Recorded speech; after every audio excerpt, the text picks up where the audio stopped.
Welcome, everybody, to another Village Torah portion discussion with me, your host, Rabbi Drew. And I don't know if you can believe it, but this is the final Torah portion discussion of this current reading cycle. We are on the Parsha of Haazinu. So we're getting pretty much towards the end because really the next Torah portion, as it were, takes place during Simchas Torah. And then really in 2 weeks from now, I can't believe that. Is that really? Wow. 2 weeks is Parashat Breshit will be, full circle back to the beginning. So this is Haazinu. Now, so what we have in Parashat Haazinu is really, we have, it's pretty much just chapter 32 in the book of Deuteronomy. And this is, it's really interesting because it is a rare moment. It's a rare Torah portion, Parashah, in which it is almost entirely a song. We have poetry. Now, for those familiar, poetry does pop up time to time. I think one of the most famous instances in the Torah of a sort of a really huge song is the Song at the Sea. And when the Jews are able to, or the Israelites, Bnei Israel, pass through the Red or Dead Sea, and they have a huge song. And here we have, it's really Moses. He does this entire song. So at the very end of last week's Torah portion, it says, Moses then spoke, Vaidaber Moshe ba'aznin kol kahal. Moses spoke in the ears of the entire congregation, kahal Yisrael et divrei shir hazos. All the words of this song ad tumam until the very end. So it's a huge cliffhanger at the end of last week's Torah portion. He then sang the words of this song, and I'm going to skip the words, but we're going to come back to it. And then at the end of this song, we then see, we know where the beginning is, and then very clearly we have the end of it where it says, Moses came, Vayevo Moshe Vaydaber es kol divrei hashir hazos ba'aznei ha'am hu v'hoshea beinun. So Moses came and he spoke all the words of this song in the ears of the nation, him and also Yehoshua, who would later become Joshua, son of Nun. So we clearly see where the beginning and end of this are. They're book ended by very clear indicators, the start and the conclusion. So, for me, I'm going to share with you something that really caught my attention when I was thinking about this and what we would be talking about. Okay, sure. It is really chock full of poetic imagery. This is Moses's song. This is really his final song. This is his swan song, right? This is his final song. He's going to go out. He's going to die. And this is sort of his, this is it, right? This is his final song. This is what he's sharing with the entire people, the entire Kol Yisrael, the entire people. And he says, these are my poetic words. Now, there's really phenomenal, fascinating imagery that Moses here employs. Be really fascinating poetry study. But what caught my eye this time, at least for this presentation, is the image, how Moses discusses and describes God. And it's not something that pops up once. It actually pops up multiple times throughout. So what I have in mind is the way that he talks about God. So he very early on, actually, in verse 3, he says, Kishem Adonai Ekra, for the name of the Lord I proclaim, Havu Godel Lelohenu. And he says, give glory to our God. Okay, that's nice. But then here in the next verse, this fourth verse in this 32nd chapter of Deuteronomy, Hatzur Tamim Pa'alo Kichol Derachav Mishpat El Emunav Ein Avel, that the rock, that's how he describes God, the rock. His deeds are perfect. Yea, all his ways are just. And he goes on, a faithful God never falls, true and upright is he. Tzadik ve'yashahu. So God is described as a rock here. Now, at first I thought, that's kind of interesting. But, God is a rock. Okay. But this isn't the only occurrence of Moses describing God as a rock within this particular poem. In fact, he uses lots of different imagery, and he, like an eagle who rouses his nestlings. Okay, lovely. But guess what? Well, first of all, he mentions rocks here that uh, that God set him atop the highlands, that fed him honey from the crag, oil from the flinty rock. So we see some rock imagery. Here we go. That Vaitosh Elaha Asahu Vainabel Tsura Ishuaso. So that talking about Israel, that they forsook the God who made him and spurned the rock of his support. So here again, God is described as a rock of a support here, which now it's not just a rock as sort of in a vacuum. What does that mean to be a rock? But here it's very specific that it's a rock of support. Tsuri Shua So. So God is not just a rock, something that's just hard and inanimate, but it's supporting. Okay, there's a supporting rock that God has a certain sense of not just a sturdiness in a vacuum, but specifically a supporting of the Jewish people in that sturdiness. Okay, and we continue with again verse 18. Sur yiladecha teshiv tishkach el mechololecha. You neglected the rock that begot you, forgot the God who brought you forth. Now, here's a very different imagery of a rock, which is actually, when we think about it, is a very bizarre image that pops into our mind. What does this mean? Rocks don't beget. rocks rocks are entirely inanimate. They are not biological. They do not beget.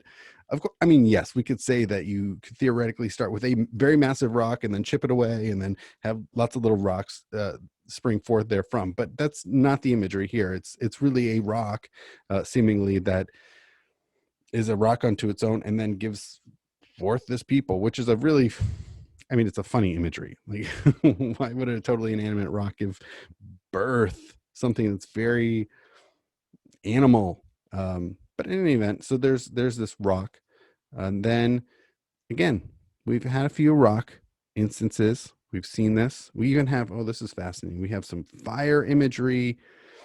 We have arrows, famine, plague, all this stuff going on. Really, and some really stark imagery. Not all of it's good, and not all of it's positive. Some of it is meant to be actually on the negative side. And then we continue, and boom, rock again in verse 30 and 31, actually. So in verse 30, it says, how could one have routed 1,000 or two put 10,000 to flight unless im loki zuram macharam varanai hiskiram, unless their rock had sold them, the Lord had given them up. And then we see it again, right the next verse. Kilo kutsurenu tsuram voivenu pelilim. For their rock is not like our rock. Talking about others in our enemy's own estimation. So apparently other nations have rocks, and we have God as our rock. And boom, 37, right? That we have Sur Chasio Vo, the rock in whom they sought refuge. Now, that again is talking about other nations with their false gods and so forth, but ultimately, we just have this really stark imagery, at least in Moses' mind. That's what's really fascinating. That all of this really is from Moses' perspective. God is not self-describing as rock. It's Tsur, this word of Tsur. So it's very fascinating. What is this doing? Now, of course, with that second appearance of this term, we saw Tsur Yeshua, so that God is the supporting rock. And if you want something to support you, you don't want something flimsy. You want something that is very strong, very sturdy.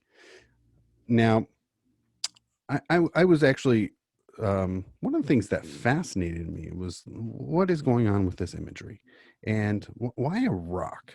That really never occurred to me prior to this. Now, as we have, I love pointing out some classical Jewish medieval commentators. Now we have, at least for this very first instance of rock in verse 4. So Rashi, we've mentioned him. He's sort of a Franco-German, sort of the prince of Jewish medieval Bible commentators. He says, what is this language of rock? Why is Moses talking about rock? He says, although he is strong, yet when he brings punishment upon those who transgress his will, he does not bring it in a flood of anger, but in deliberate judgment. Okay, that's nice. But it doesn't, it talks about sort of God being strong, but not necessarily as a rock. But Ibn Ezra says, what does this mean? The meaning of rock. So his explanation is that God, like a rock, is everlasting. Do not be amazed at this, for scripture similarly states, the Lord shall roar like a lion. Scripture does this because one who speaks cannot compare God's work to anything but his works, God's works. For everything is his work. Rock, and but God is the rock of my heart, quoting from Psalms, similarly means a support, might, and permanence. Others say so that's a really fascinating imagery, that there's this sense of permanence and everlastingness. But he goes on, Ibn Ezra, he says, others say that Sur, this rock, is related to the word surah, image, compared to Ram. Okay. Yeah. Okay. So he ultimately says, yeah, but I like the first one better. And I agree. And now I just want to share one further one. This is Ramban. So Rabbi Moses, son of Nachman, he says, this is an allusion to the attribute of justice. He states his work is perfect, for whatever act emanates from him is perfect and complete, eternally immovable and unchangeable. Okay, so it's very justice oriented. So that's very contextual to that particular verse. And so that's Ramban. I mean, I don't know about you. I don't know what more appeals to you. I really like the Ibn Ezra about the everlastingness, that really what we have, that's really the focus. I don't know about you, and rock can certainly be multiple things, whether that's the immovability, sort of the unchangingness, but it could also be sturdiness, right? Something that, and also there's this sense of everlastingness.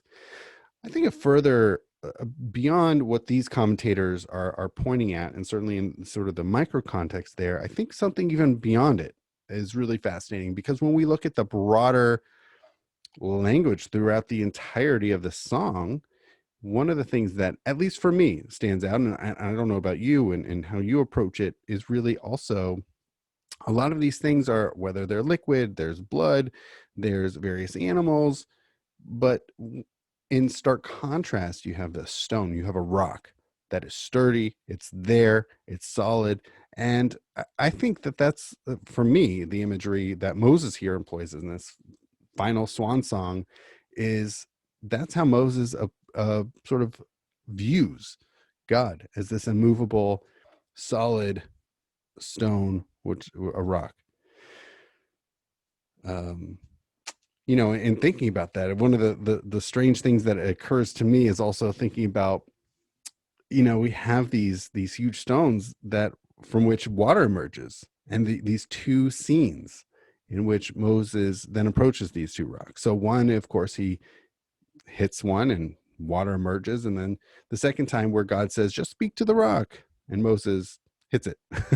Water comes out, but afterwards God says, you're not going to go into the promised land, you're not going to go into the land of Israel. So I wonder if the rock, why a rock? Why does Moses think of God like a rock? But I think it could be relating to those instances that, they're there, they get, they'll give forth water. I don't know about the hitting piece. It's an interesting wrinkle in thinking about that. And I think ultimately, it's fascinating when we think about this, because this really seems to be the origin of, and I know we're not there yet. We still have a couple more months till we get there, but thinking about the famous song, one of the more popular, famous Hanukkah songs, which is Ma'ot Tzor. When we think about Ma'ot Tzor, that God, that we're really using that imagery of God as a rock, my refuge, my rock of salvation, Ma'ot Tzor Yeshua Si, that we have that really, where does that come from? Well, it's coming from here. It's coming right here in this week's Torah portion of Moses perceiving God like a rock, or at least poetically describing God as if he were a rock, and multiple. Okay, I mean, it's not even a huge of a song, and yet Moses keeps referring to God as such. So this seems to be the inspiration ultimately for Ma'ot Tzor of what does that mean? Why is God a rock? That sounds really boring, but I think beyond seeing God as like this, what does that mean to be a stone, to just sort of lay there, be entirely inanimate? I don't think that's what Moses means. I think Moses really is referring to God in the immovability, in the eternal sense, and really an everlasting nature, and not withering away. I mean, of course, you can have water hitting rocks, and ultimately, but but really seeing a rock as being there, as being sturdy, as being, we have the language of Suri Shua So, right? That there's an ability to rely and rest otherwise upon a rock. And that may ultimately be how Moses perceives God here from this poem. So all right, so I hope that at least, at least from one angle, explains where the language of, from Maud Sur, why is God referred to as a rock? It seems to be the inspiration coming from this week's Torah portion. But beyond that, we also have an interesting way of appreciating this final poem of Moses. There are many other avenues we can look at this poem, but for me, that's what really stuck out, is thinking about God as a rock. With that, I want to wrap up, and I have to, of course, mention that all Jewish life and programming here at Cedar Village are sponsored through the gracious financial support of the Jewish Home of Cincinnati. So thank you so much. And with that, I want to wish everybody a Shabbat Shalom.